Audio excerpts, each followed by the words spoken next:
We're so timely. All right, it's 2 o'clock and we are so on time. We're early. Let's do this thing. Yeah. Ready when you are. We're ready? Yep.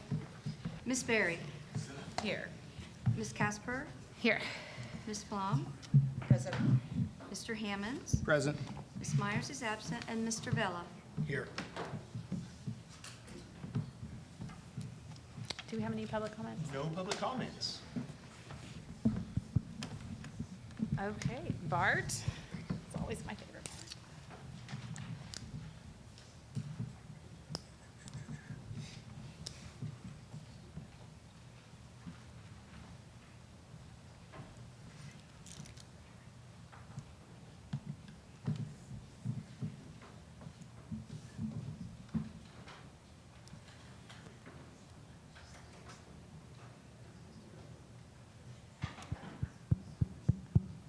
There you go.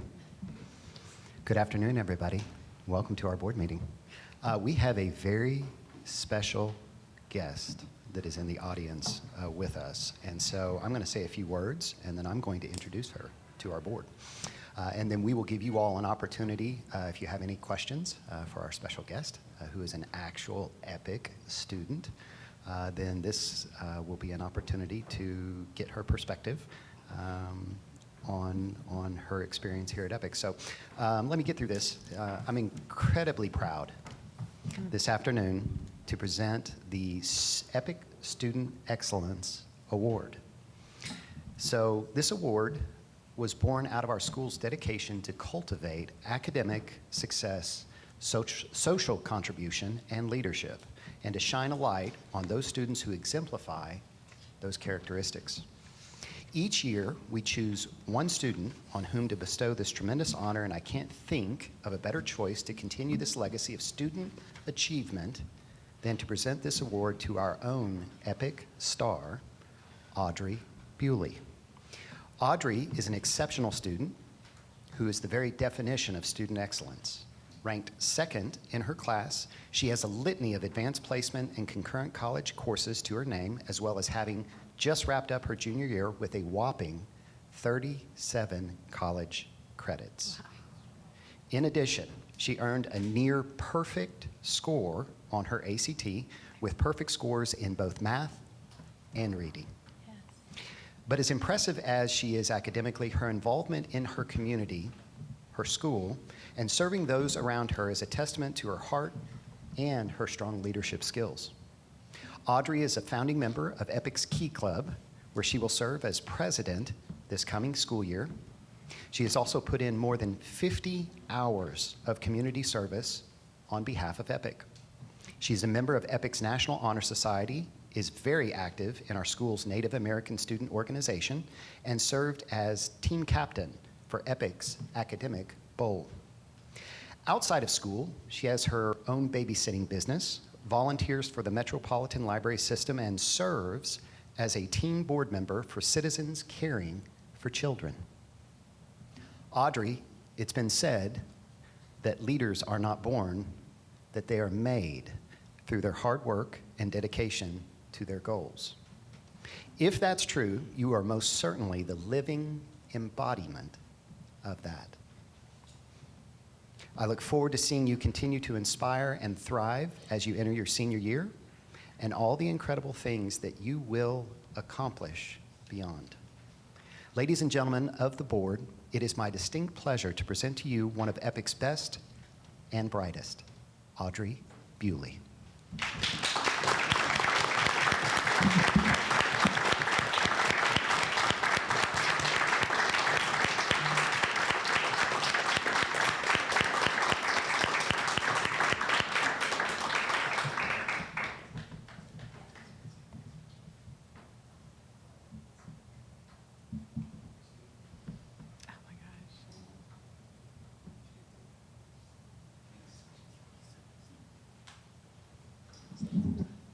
Okay, board, this is a wonderful opportunity. We don't get to have EPIC students at board meetings very often, and so this is your opportunity to visit with Audrey and ask her any questions that you would like.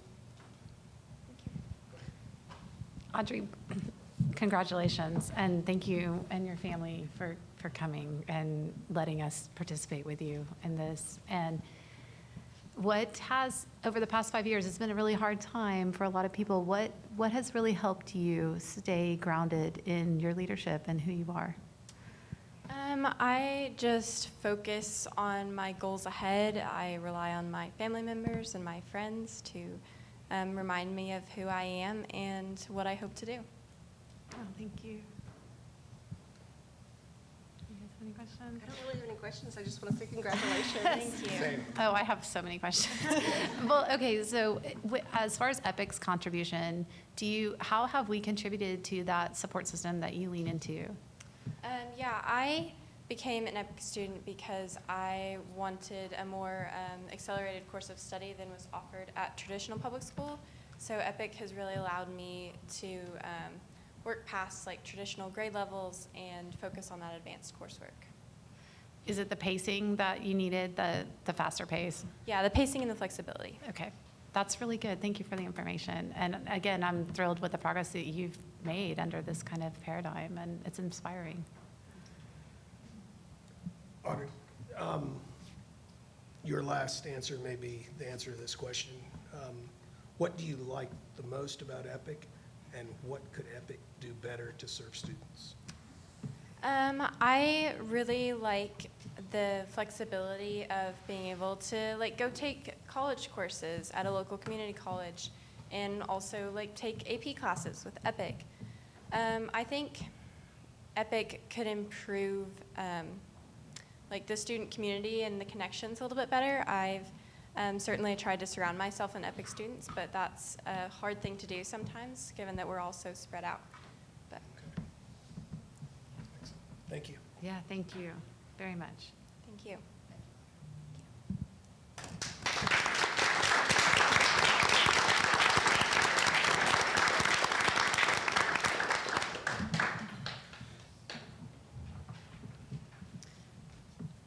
Okay, it looks like we're to board committee reports. Trevor, do we have anything? We met, discussed kind of the consent items and just general what's going on, but nothing really to report. Anything from, No, we did not meet this month. Okay. Nominating committee. and it looks like we have consideration and possible action to approve or recommend applications for the Pathway Adult School Completion Program. Brandon? So that would just be the list that was in your packet, and if you want to approve the whole thing, you can, or if you need to remove somebody, you're welcome to do that. And our ad hoc committee recommended approval of all applicants, so I would accept a motion for that. I'll move to approve all candidates. Second? Ms. Berry? Yes. Ms. Casper? Yes. Ms. Flom? Yes. Mr. Hammonds? Yes. Ms. Myers is absent, and Mr. Vella? Yes. All right, we get to hear from Dr. Robert Summers, second favorite part.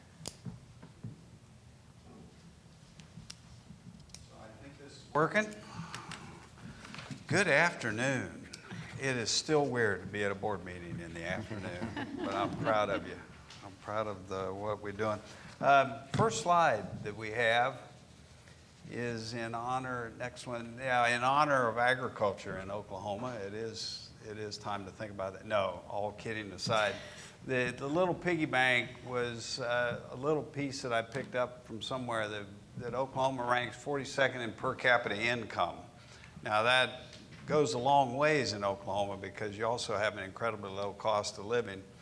But one of the things that per capita income kind of connects with is the ability for the educational system to prepare people to do what they need to do to be highly successful in whatever they do.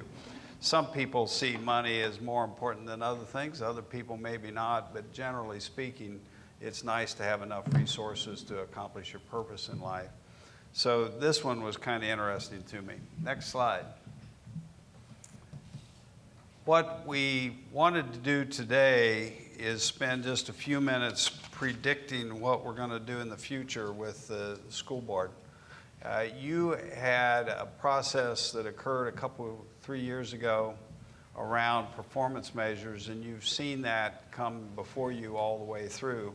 with some of your board meeting changes and with the modifications that have occurred inside the organization, we think it's time to revisit what we bring and present to you to make sure that it's what you want to see and what will bring value to you as a governance body.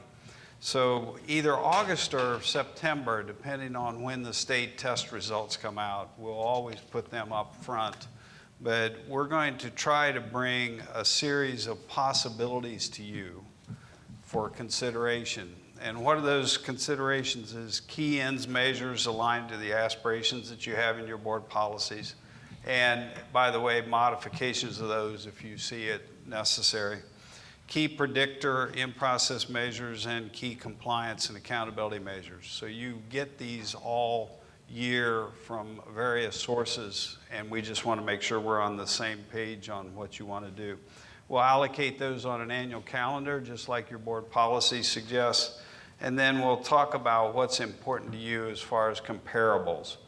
And at this point, is there anything up here that catches your eye, something that you see missing in the performance, the conversation around performance data for you to have in place for when we bring it back?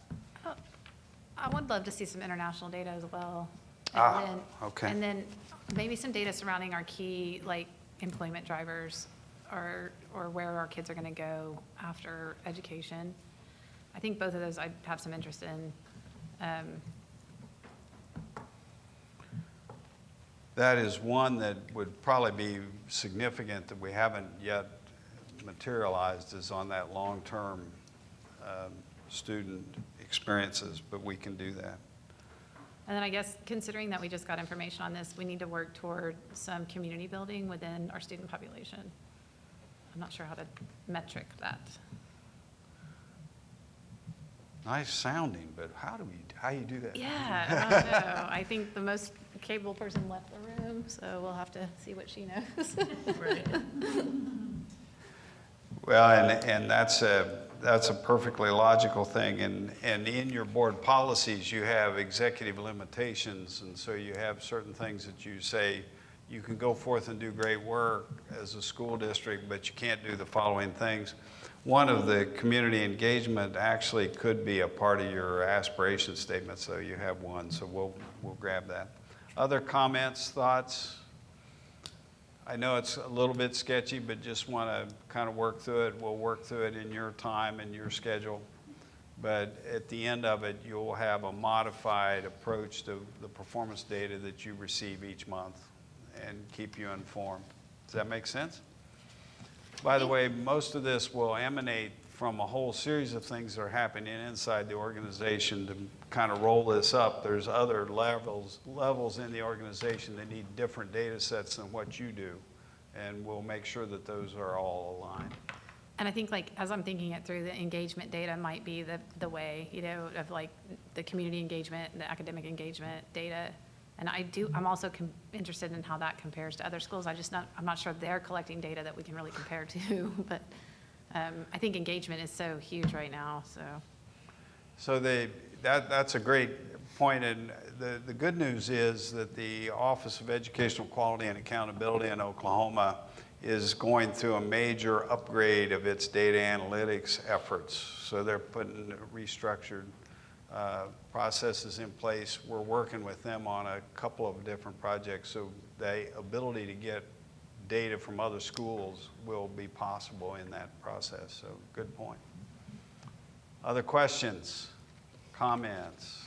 All right. Next slide. So the next one, whoa, back up one, there you go. So we spend a lot of time talking about academic achievement because that's really important to your charter and it's important to what the students are experiencing and everything else. But one thing that's unique about EPIC is you're also trying to work on your entire organization. And you're not doing it as a random process, but you're actually doing it in a very sophisticated, organized way called the Baldrige criteria or the Baldrige process. In Baldrige, there's a series of categories, and they break out into two sections. One is processes, what you do on a daily basis, and the other one is the results of those processes. Pretty straightforward. So you have leadership, strategy, customers, measurement, analysis, knowledge management, workforce, and operations is the process side, the stuff that happens every day that you spend a lot of money and time on. The results are in the areas of student learning and process results, customers, workforce being the people that work in your school district, not the people that you're educating. Leadership and governance results, and then budgetary, financial, market, and strategy. Most school districts look at 7.1 very slightly and a little bit in 7.5, but for the most part, you don't see a lot of data sets in the other areas. You have undertaken, you being EPIC, have undertaken this process. It's in its third year now, Bart, I think, so the 2023. What I wanted to do was show you where you are, and I want you to be proud of where you are, and I'm going to start with, you scored, and scoring's a relative thing, but it'll give you an idea of where you are. You scored a 467 out of a possible 1,000.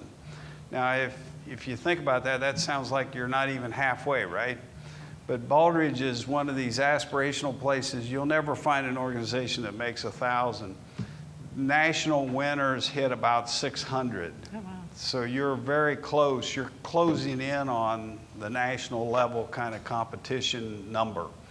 State award, I would not be surprised if you don't do well at the state level in this coming year. But in the 500 range is often what you get for a state award.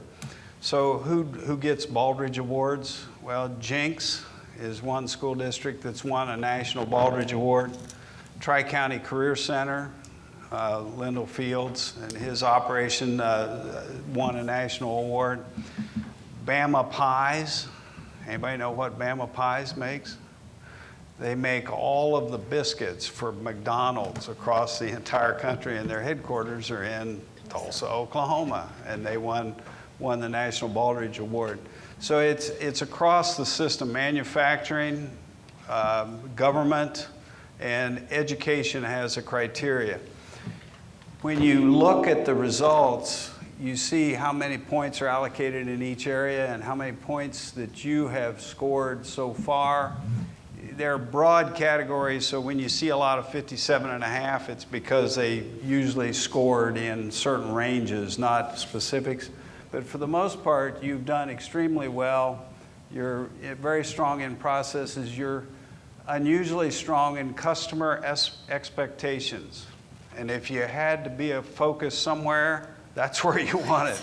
Because if you take care of the customers, that takes care of a lot of other things that happen, right? So you've scored in 77% in customer expectations, which puts customer results. Every school district, I remember when we were competing for the National Baldrige Award, my person that worked with me reminded me every 6 months or so, Bob, you can't get 4 years of data out of 1 year. It takes time. And so what your experience is in the results area is it takes time to get the measures in place, get them marked and processed, and then get improvements made. Student learning. Student learning is an area where you're a little bit light right now at 37% of where you want to be. Leadership and governance results, which includes stuff that the board does, is on a little bit on the weak side. So what we're working on is trying to move these two numbers while continuing to improve this area. Questions? This is big stuff. This talks about the overall organization in its entirety. Next slide. Let's get down to one that's real easy. I'm going to spend a few minutes on this, but we'll talk about it more when the state results come in. What's interesting about EPIC's decision-making process is that it cares about students and community and staff, and you see the results of that in NPS scores and everywhere else. It cares about student achievement, but it also cares about cost effectiveness. And cost effectiveness is where you get the ability to continue to do good work, but also extend what you get done with every dollar that you receive. One of the cost effectiveness measures that we use is the CalMUS ratio, which is a simple formula, dollars expended over student success points. Pretty straightforward, right?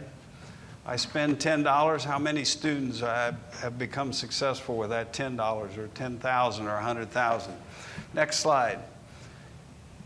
The question is, how do you define a success student? Historically, organizations have used state test passage rates or some test result on that front. We're working right now to add in post-high school placement rates, future-ready graduate skills attainment, and so inside EPIC, they're working to quantify and put some measures to a much broader array of skill sets that we can add into those success points and to accomplish results. Questions on that one? Does that make sense? How far did we get? What do you think? One more item, next slide, is we can make adjustments. We add weightings for students that are on disabilities or in poverty and some of the other challenges that they face because we know it's going to cost more to accomplish those things. What we don't adjust is we don't adjust based on what programs and services they receive. That's the input side that gets the results that we're trying to achieve. We don't add success points for services, just the circumstances that the student finds themselves in. I wanted to cover that very quickly now so that when you see it come back in other reports that you'll have some background in the CalMUS ratio. Questions, comments? Yes, Dr. Summers? Yes. Back to the slide on the Baldrige results. Yes. What exactly is making up the leadership results? Leadership results are, there's a series of measures that you would want to take a look at that measure leadership, senior leadership and governance societal criteria. And in those would be things like NPS scores, leadership would be communications. A simple thing in leadership is about communicating the mission, vision, and values of the organization. How effectively have we done that? How do we know that we've effectively done that is where you pick up the measurement down here below. Governance is partly about making sure that you have all the systems in place and you're monitoring them. So a low governance score could be that we haven't quantified what you do. We haven't put it on paper and kind of tracked it, which is what we haven't done yet. So that's part of that exercise that we just talked about for August and September. And for those that are interested, I'm not advocating that we distribute this, but if you want to see the Baldrige criteria, 300 questions, no answers, I'd be happy to share that with you. And if you're interested, it really is a fascinating criteria. It asks all the questions that any organization needs to answer, and if they don't answer it, whether they formally answer it or not, it gets answered one way or another. And leadership and governance is no exception. Other questions? Have a great day. Thank you. Thank you.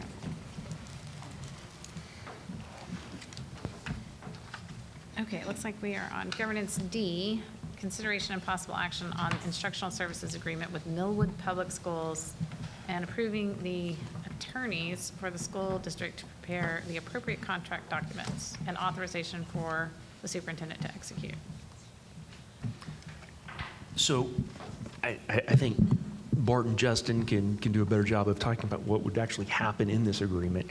But procedurally, what we are doing is if the board is okay with us going forward in this process, because school is going to be starting soon, then we're just going to ask you to say, yes, district, we want you to move forward, but give Bart and his team the authority to put that agreement together and finalize it.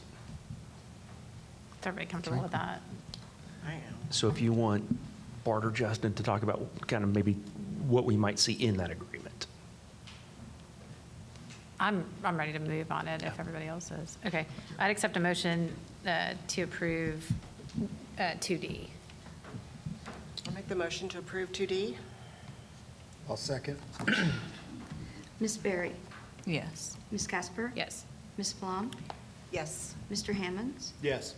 Ms. Myers is absent. Mr. Vella? Yes. All right, we are down to 2E, consideration possible action on Superintendent Banfield's compensation for FY 24-25 school year. I am going to let Trevor take this up. Okay, so is there, So there was a raise that was given out across the school for a 2% increase. Now, there was some above and below that with minor changes just to do some compensation corrections. But the majority of employees at Epic received a 2%. That is something that Superintendent Banfield, he has the authority to set that. But for his compensation, we have to go to the board and you get to determine that amount. okay, so if I made a motion to set Superintendent Banfield's compensation for the fiscal year 24-25 with an increase of 2%, would that be in accordance with what that agenda item is allowing us to do? Yes, you can do anything you want. You can go Okay. above, below, sideways, whatever you want to set, you can. And a 2% would keep Epic in line with what we see at Tulsa and Oklahoma City. Okay, so I would move to, the motion is to raise Superintendent Banfield's compensation for the fiscal 24-25 year by 2% of his current compensation. Second. Ms. Berry? Yes. Ms. Casper? Yes. Ms. Flom? Yes. Mr. Hammonds? Yes. Ms. Myers is absent. Mr. Vella? Yes. Okay, we are on to Bart again. Okay, first of all, thank you for that. I really appreciate that. That's very awkward. So. Sorry, Bart. Superintendent update, July 11th, 2024. These are 5 aspirations. Let's see what's going on. Before we jump in there, though, Jeremy, I have an announcement to make. We do have a historical number that I'm getting ready to give you. The number is 2,300 employees at Epic Charter Schools. That is an all-time high in the number of employees that are serving Oklahoma children. And so very proud of that number. Very proud of not just the number of employees we have, but the number of employees that have chosen to stay with us. One of the things Bob has told me over and over and over again is that world-class organizations have an attrition rate of about 7%, meaning that they're retaining about 93% of their staff year in and year out. And this year we had an attrition rate of 6.9%. So we are right there at that world-class, which says that people want to work for Epic. And on top of that, from January 1 to today, we have had over 7,000 applicants wanting to work at Epic Charter Schools. So 7,000 people from January till now have applied formally to work at Epic. And so we've hired several hundred, I think like 250 teachers, and we're anticipating some growth. Our projections right now are showing somewhere around 33,000 kids. That's fluid right now because we're getting ready to see a surge of enrollment over the next 30 to 45 days with families, wrapping up summer and getting ready for back to school. And so we have hired to serve that 33,000 number. And so I feel like we are fully hired. And I think I read in the paper, Tulsa Public Schools, for example, is needing 168 certified teachers today. And their superintendent said they hadn't received an application in the last 3 weeks. And so there are a lot of school districts out there that are struggling to find highly qualified teachers. And so the fact that we are fully hired and we are prepared for school to launch on August the 15th, is a wonderful indicator for the board in terms of our readiness to tackle the 24-25 school year. So let's take a look at what's going on. So this is our asset office. We also call it 85T. So after carefully evaluating our school's needs, we transitioned asset management processes in-house effectively on July the 1st. This decision will empower us to manage directly and optimize the school's investments, ensuring enhanced efficiency for all students and staff. The asset office is located in North Oklahoma City. It's right off Northwest Expressway.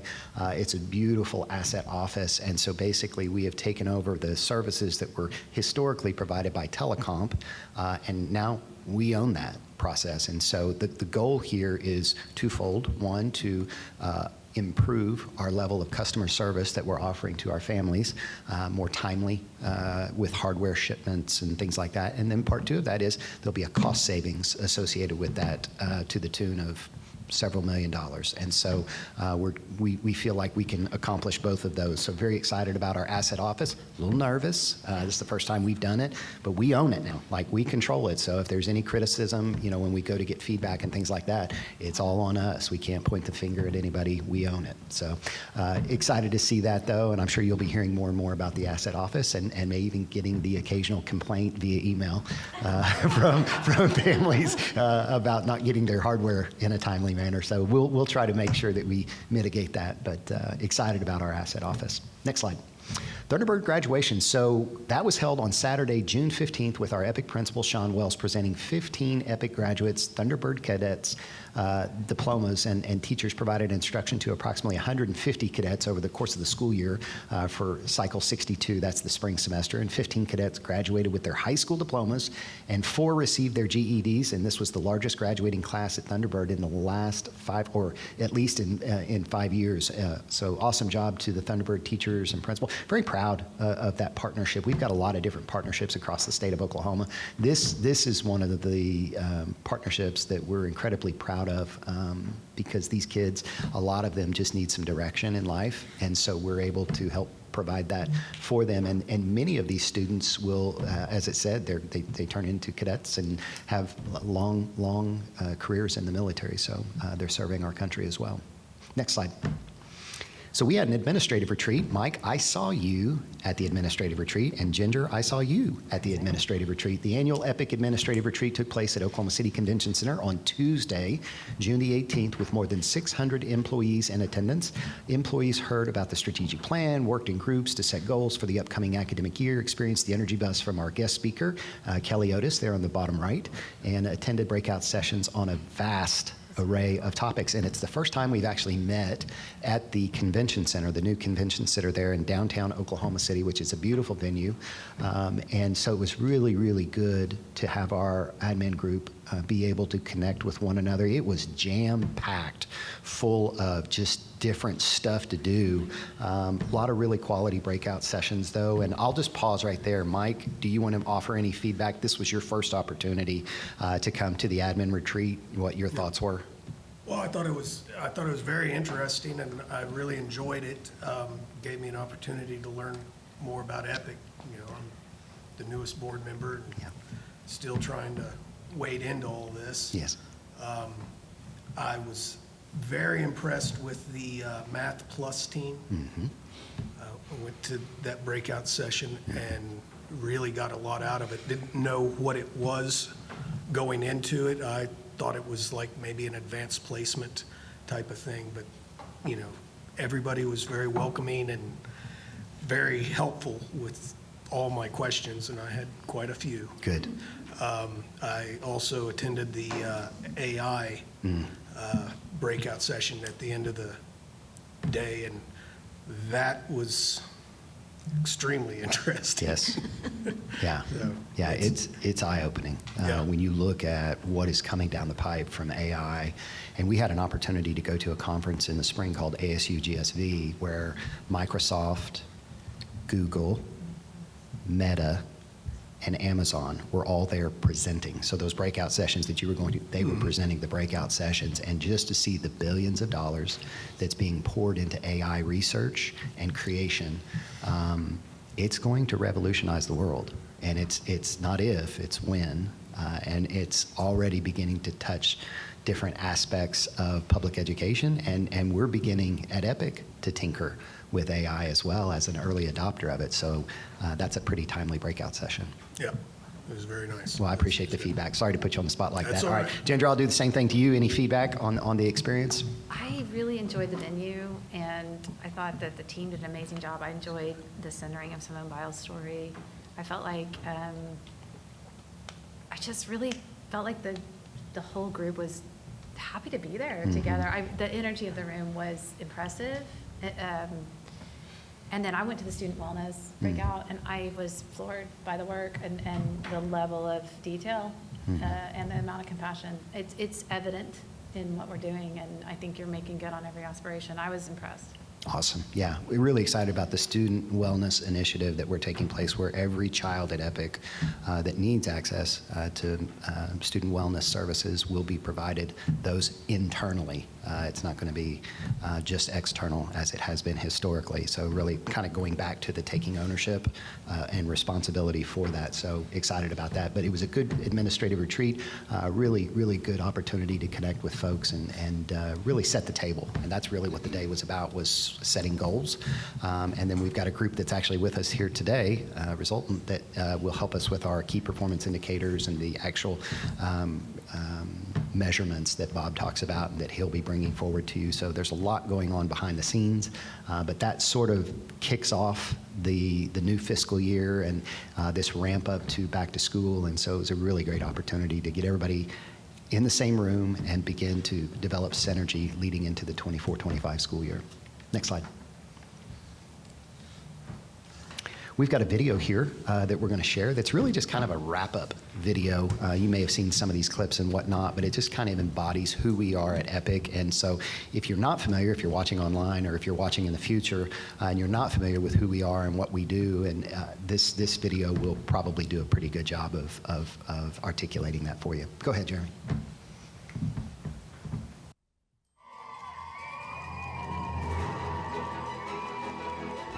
Welcome to Epic, a place where dreams are nurtured, challenges are embraced, and futures are forged with resilience and innovation.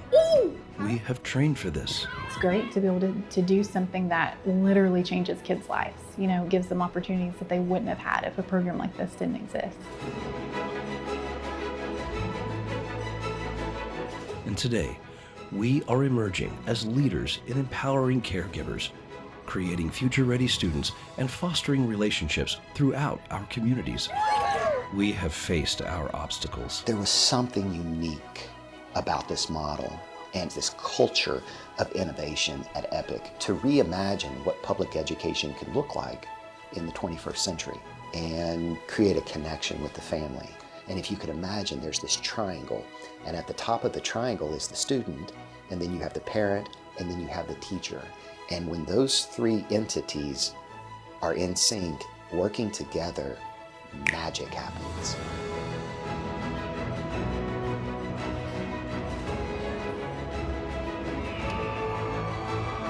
Like athletes, determined to win against the odds. Through the unwavering dedication of our staff, support of our community, and the boundless potential of our students, we have overcome those hurdles. We are dynamic and forward-thinking. We can take any benchmark and put it through AI and come up with individualized learning plans. We can also individualize for English language learners. We can translate into any language in seconds. We can create scripts for parents. We're using this to empower parents.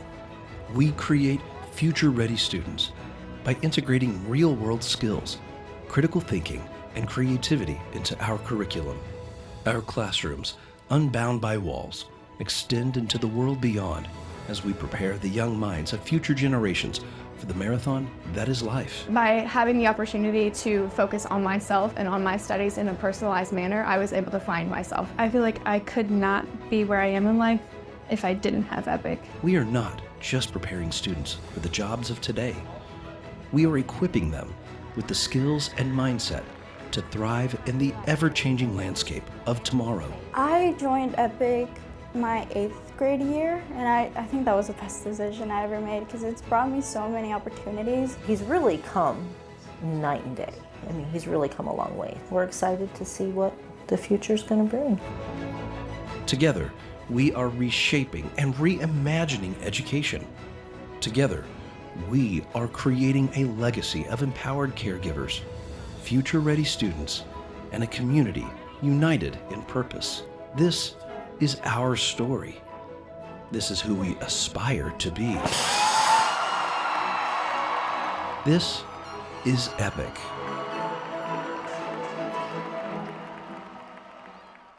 And that's all. Thank you. Okay, we are on to my third favorite part. Ginny.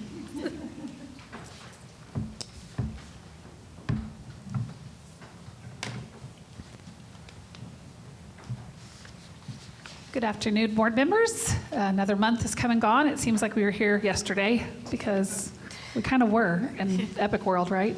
The finance team had to hit it hard on Monday to get all the POs issued, and having that break at the end of our fiscal year is quite something. So we're looking at the May financials in your packet today. Nothing earth-shattering in this report. No new budgets this month. Fund balance at the end of May, $65.6 million. Still very healthy. And then our revenue, we're inching just right to the goal, which is anticipated at the end of the year. And then expenses are still well under budget in May, anticipating a surge in June with teacher bonuses.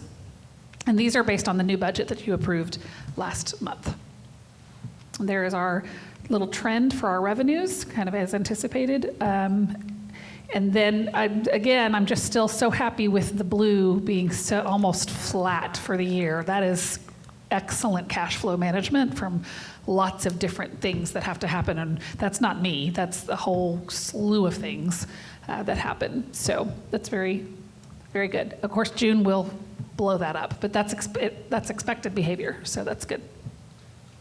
That is all I have for the presentation, but I'm happy to answer any questions about the financials in the packet or anything else finance related while we're here. I'd accept a motion to approve. I would move to approve the financial statements. Second. Ms. Berry? Yes. Ms. Casper? Yes. Ms. Flom? Yes. Mr. Hammonds? Yes. Ms. Myers is absent. Mr. Vella? Yes.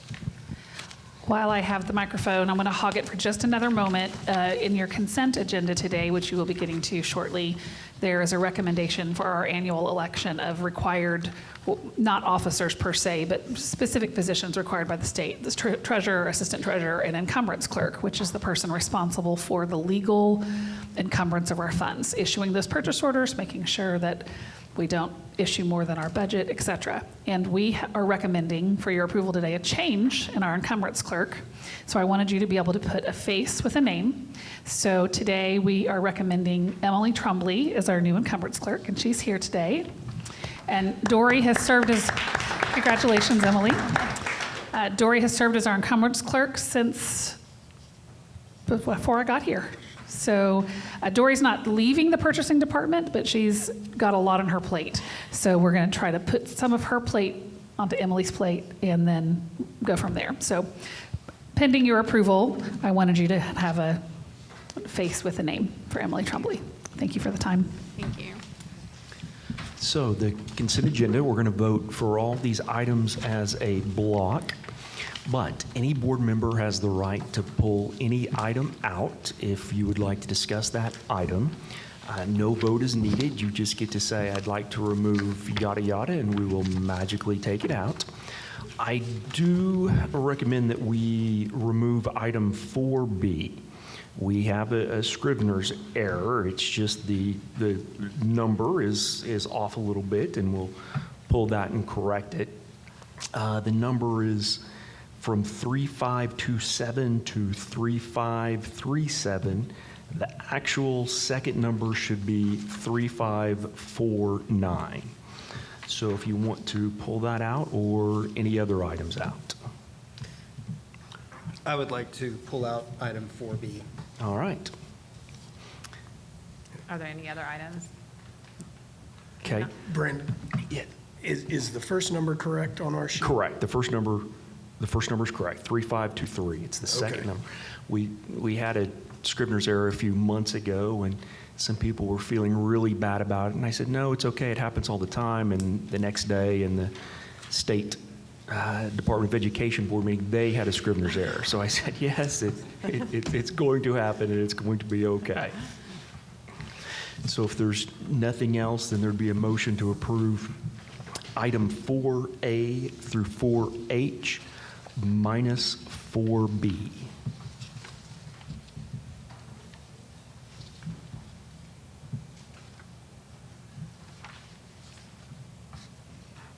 Okay, I understand that. I will move to approve item 4A through 4H. without 4AH, I'm sorry. Sorry. 4A through 4AH. So moved. Second. All right, and now, You would call the roll. yes. Ms. Berry? Yes. Ms. Casper? Yes. Ms. Flom? Yes. Mr. Hammonds? Yes. Ms. Myers is absent. Mr. Vella? Yes. All right, so now on 4AI, we would be looking at 4B, and if there are any questions on that. I would move to approve item 4B with the correction of 3523 to 3547? 9. 49. 3523 to 3549 as the measure that we are voting on. Second. Ms. Berry? Yes. Ms. Casper? Yes. Ms. Flom? Yes. Mr. Hammonds? Yes. Ms. Myers is absent. Mr. Vella? Yes. And I will move to adjourn.